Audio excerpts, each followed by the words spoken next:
Welcome to the City of Roswell City Ordinances for Realtors and Property Managers virtual seminar, a 7-part series of informational videos.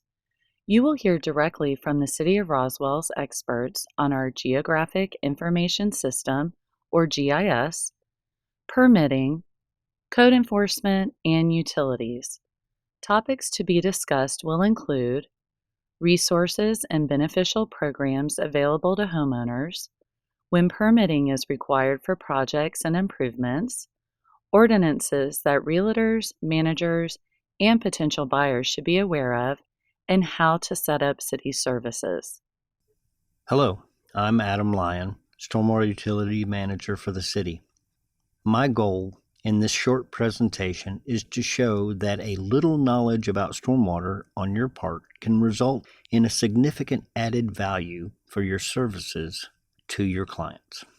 I'll start with a quick primer on public stormwater infrastructure. The city only maintains infrastructure that is on city property or that has been dedicated to and accepted by the city. So if there is stormwater infrastructure on a property, it's very likely going to be private and privately maintained. On our website, you can find this infographic about our level of service and extent of service. It's designed to address the most common questions regarding stormwater for our residents. And you'll see that it's got things like ponds and creeks and cross drains and driveway culverts, ditches. And it's a very easy one-stop place for residents or prospective residents to look at what stormwater features may be their responsibility versus the city's. The practical application of that is that if you observe stormwater structures on a piece of property you are looking at for your client, regardless of who owns the structures, there will be effects on the purchaser of that property. If it's city-owned infrastructure, none of these things last forever. So the potential exists that they will need to be maintained and or replaced, and the excavation required to replace pipe will obviously disrupt the yard. If it's privately owned, then the potential exists, again, these things don't last forever, that the resident may need to do maintenance, repairs, or replacement on those infrastructure items. And on this slide, I just put some of the most common things we see that you may spot on a piece of property that would lead you to look deeper into what is actually under the ground. And the top left hand is just a pipe, plain pipe end. Right-hand side's a catch basin. Any catch basin like that's going to be associated with pipe. Again, the bottom left-hand is a graded drop inlet that would be located in like a low spot in the yard. Also, to the bottom right is a head wall, again indicating that there's stormwater infrastructure on the property. Another feature to watch out for on private property are ponds. Detention or recreational ponds. And a detention pond would obviously be a dry pond that only holds water immediately after a rain, usually 36 to 48 hours, or a recreational pond like is shown in the image here, which holds water as an amenity. Both of these ponds are going to necessarily slow down water that flows into them and hold it, and therefore they're going to collect silt and debris that'll have to be cleaned out. And in the case of detention ponds, trees growing in those ponds are actually detrimental to their function and would need to be removed on occasion. And trees growing on the impoundment or dam of either type of pond will actually destroy that structure and could lead to extremely expensive repair cost. Bottom line is the property owner's responsibility is to ensure that the pond functions as it was designed, meaning that it will hold the capacity, the amount of water that it was designed to hold, and that it will release that water at the rate that it was designed to release it at. And so anything that changes those variables would require maintenance to get back to that design criteria.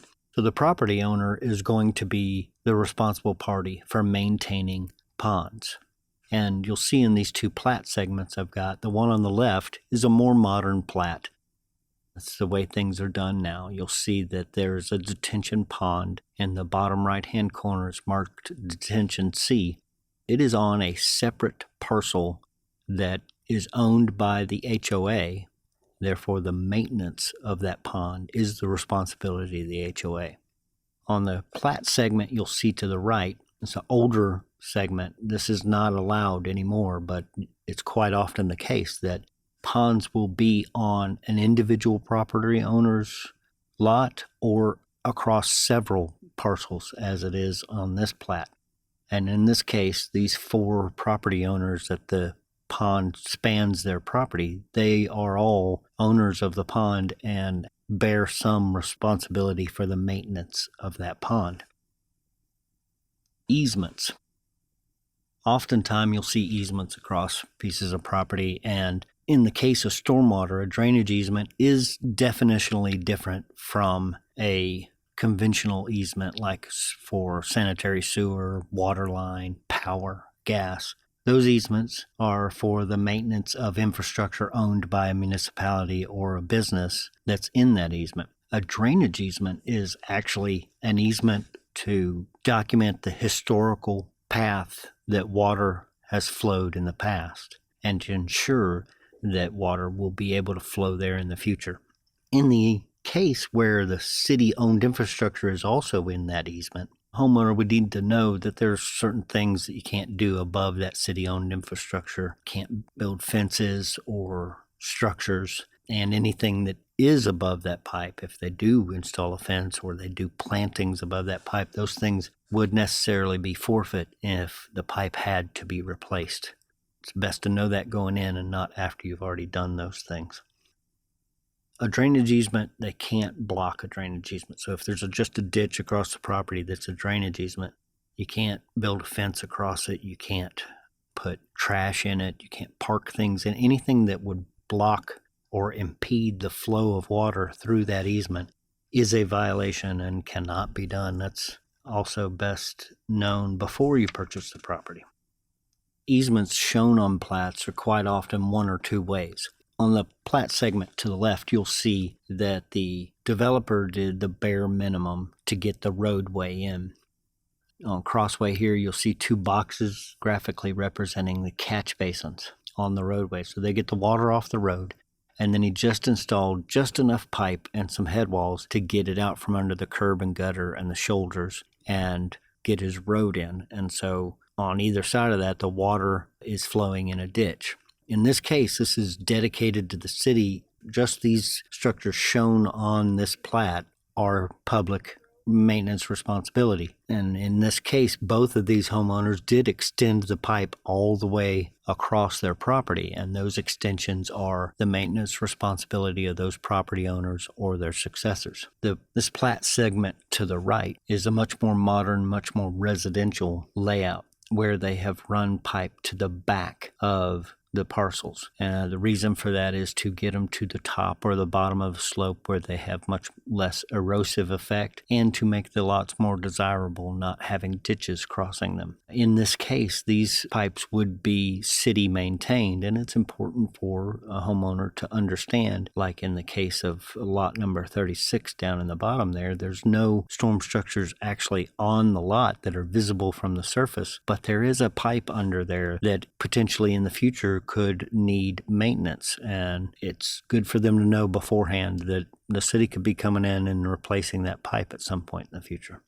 One of the last things I want to cover about plats are notes. The notes are what actually establish the maintenance responsibilities on the parcels that they create, and they run the gamut from one end of the spectrum to the other of responsibilities. The note that I have over to the left here is one end of the spectrum, where the city has no responsibility or liability for flooding, erosion, storm drains, anything, and that the easements are only in place for the free flow of surface water and for the emergency repair of access in the case of the city. So if there is an emergency failure that could threaten a roadway, then the city could come in and do repairs in that easement on private property, but they would be able to bill the property owner for those repairs. That's one end of the spectrum. The other end of the spectrum, up in the upper right-hand corner, is the homeowners association is responsible, period. It's a very simple one. Most all are somewhere in between. The last note I have there is actually the most common note that we'll find, where it says that the city is not responsible for extensions of culverts shown. And that's the only mention of culverts really in there. And the reason for that is that all the culverts shown are city, but any extension added on to them out after the date of the plat would be private. If you have any further questions, we've got a link to our website here, and you can reach me directly at alyon@roswellgov.com. Thank you.